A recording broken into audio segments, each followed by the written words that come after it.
on montre, etc. Mais il y a une chose qui manque à la télévision. Le principal, c'est l'odeur.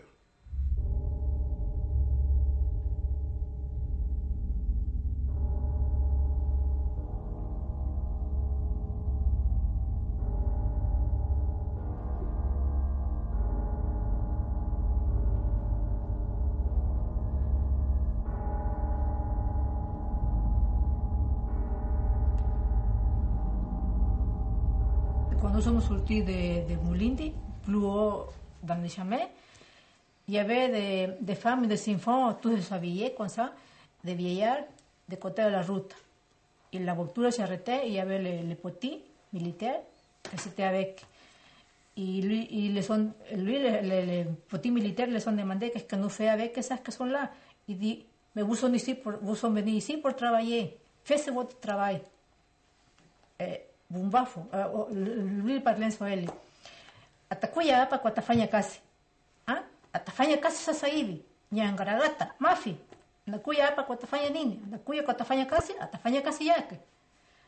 Si vous venez ici pour travailler, faites votre travail tout de suite. Ce qui voulait dire d'éliminer les gens qui étaient là, quoi. Et ça s'est passé. Ah oui. Nous sommes continués, ils sont ça s'est passé après, vous devez savoir. Tout de suite. Juste à côté de la route, des Pas femmes, avec un des souci, enfants. Non, comme ça. Là. Avec la machette. Et ce qu'ils nous ont dit, Avec la machette. Avec la la machette, machette, on ne ils prenait nous pas ont de dit, fusil. moi ils me l'ont dit plusieurs fois, etc. Puis on était ensemble, ils m'ont dit, nous gagnerons la guerre avec leurs uniformes et avec Leur méthode. Avec leur méthode. Nous ferons la même chose. Et c'est pour ça que nous dit, ils sont trompés comme ça la population, ils sont trompés comme ça les journalistes parce qu'ils sont coupés à des gens qui sont trouvés cachés là, des vieillards, des malades, des enfants, ils sont coupés à la tête pour dire que c'était les Cineramos. Mais c'était pas les Cineramos parce que c'était la même chose, disons, que les Cineramos.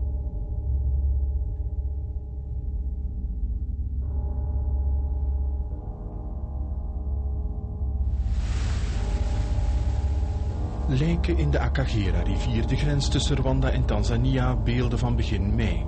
Marcel en Gloria hebben dit al eerder overal gezien. J'ai vu la Kagera, j'ai vu le lac Mpanga, le lac Chamboué, qui sont des lacs importants, le lac Nacho, etc. J'ai vu des centaines et des centaines et des centaines de flotteurs. Des cadavres frais à ce moment. Ben justement, parce qu'il y a des gens qui vous disent, oui, mais les flotteurs, c'était du temps des Interamwe. Mais nous sommes à la fin du mois d'avril. Et moi, je sais qu'il n'y a pas eu d'Interamwe, il n'y en avait plus chez moi. Donc ces cadavres qui sont là, un cadavre ne flotte pas pendant des mois. La même chose quand on a dit que les cadavres arrivaient dans le lac Victoria partant des chutes de Rusumo, c'est matériellement impossible quand on connaît la région. Ce qu'on oublie de dire, c'est qu'il y avait des exécutions au nord du parc de la Kagera qui n'ont pas été vues, qui n'ont pas été rapportées par les médias. Mais moi, le nombre de cadavres que j'ai vus, dans tous les lacs, dans toutes les rivières, dans tout point d'eau, il y avait des flotteurs. Et c'était des gens qui ont été tués vers la fin du mois d'avril. Ah oui, puisqu'on voyage maintenant, nous sommes le 27. Donc ce sera le 27, le 28, le 29, le 30, etc. Donc c'est après.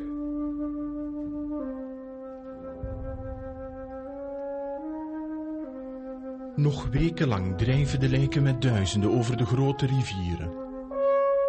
Tot in het Victoriameer, honderden kilometers noordelijker. Dit zijn beelden van nog eens een maand later, einde mei.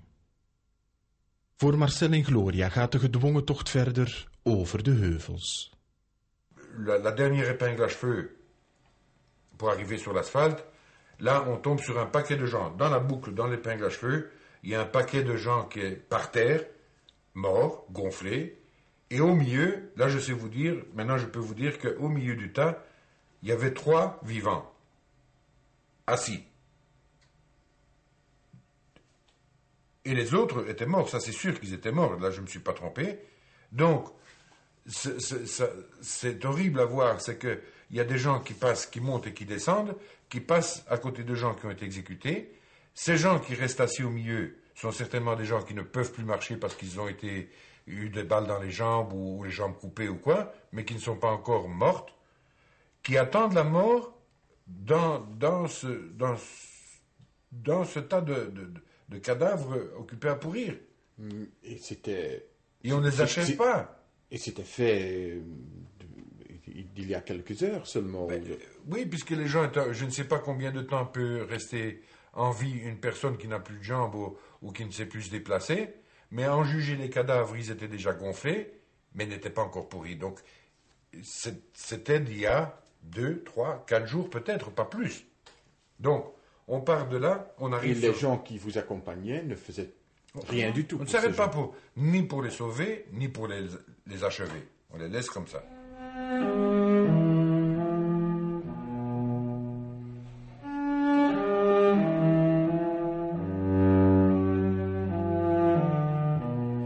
Alors on arrive sur l'asphalte. Alors là,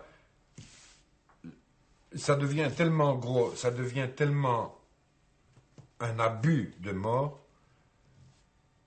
que je me fais la réflexion. Après autant d'années de chauffeur, j'ai conduit dans la neige, dans le verglas, dans la boue, dans le sable, sur toutes les routes au Zaïre, etc. Dieu sait si des routes difficiles j'en ai faites, mais jamais de ma vie, je croyais que j'allais rouler dans du sang. On a commencé à rouler dans le sang, parmi les cadavres qui jonchaient la route, depuis Kabarondo jusqu'à Kibungu. Ça fait à peu près 30 kilomètres. Et les cadavres étaient encore à côté. Sur la route. Et c'était un cadavre frais. Ah oui, puisqu'il y avait du sang. Donc j'ai roulé dans le sang.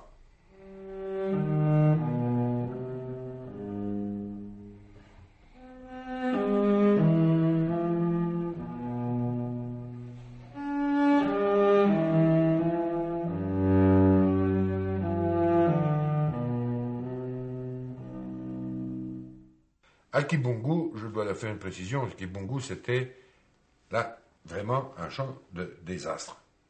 Vide. Ah, vide, et des corps partout. Encore des cadavres. La pompe à essence, il y avait des cadavres. Ils se servaient de l'essence carrément au-dessus en passant au-dessus des cadavres, etc. Mais aussi des cadavres frais encore. Mais tout frais. On tirait dans Kibungu le 27 la nuit quand on est arrivé, le 28 au matin, ça canardait à outre mesure autour de où on était. Alors on était en train encore d'assassiner, de tuer au moment que vous étiez ça là. Continuait. Et alors je dis à ma famille, mais c'est pas possible.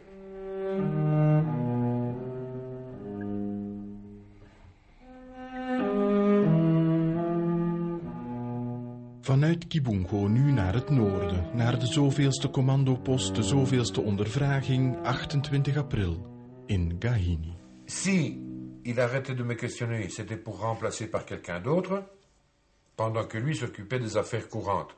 Les affaires courantes, c'était les interrogatoires de gens qu'on avait trouvés dans une hutte, dans un champ de bananiers et tout ça. Alors l'interrogatoire, c'est lui qui s'en occupait. Il posait 3, 4, 5 questions. Les réponses étaient insatisfaisantes. Il prenait son revolver, il l'exécutait et il disait d'empiler le reste sur le tas à l'église. C'est comme ça que je connais le tas de l'église. L'église de Gahini, c'était empilé. 2 weken later verspreidt het internationale persagentschap Reuters deze beelden van Gahini.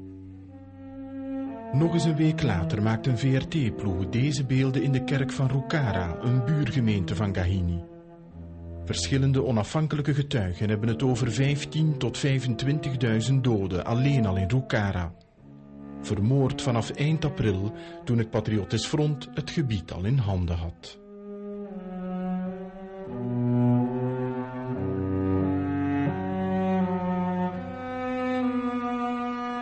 Mukarange in dezelfde streek, beelden uit diezelfde periode. Een massagraf met al eerder omgebrachte burgers. Maar ook nieuwe doden. Marcel en Gloria staan ook in Gahini onder strikte bewaking. On est mis dans une chambre avec un paquet de gens, de militaires, qui nous gardent très bien.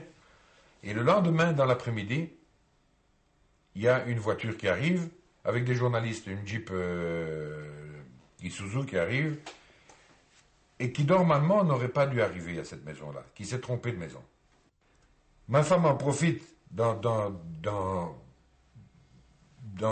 ce moment de qu'est-ce qui se passe, etc. Elle en profite, elle plonge sur le caméraman, et le caméraman a le réflexe de prendre sa caméra et soi-disant de me filmer. Qu'il ait filmé ou pas, ça je n'en sais rien, mais à telle vitesse, je pense que c'est pas possible. Mais il a eu la présence d'esprit que c'est que, en donnant l'impression de me filmer, il me donnait une garantie. Et ce qui a marché, ça a tout à fait marché.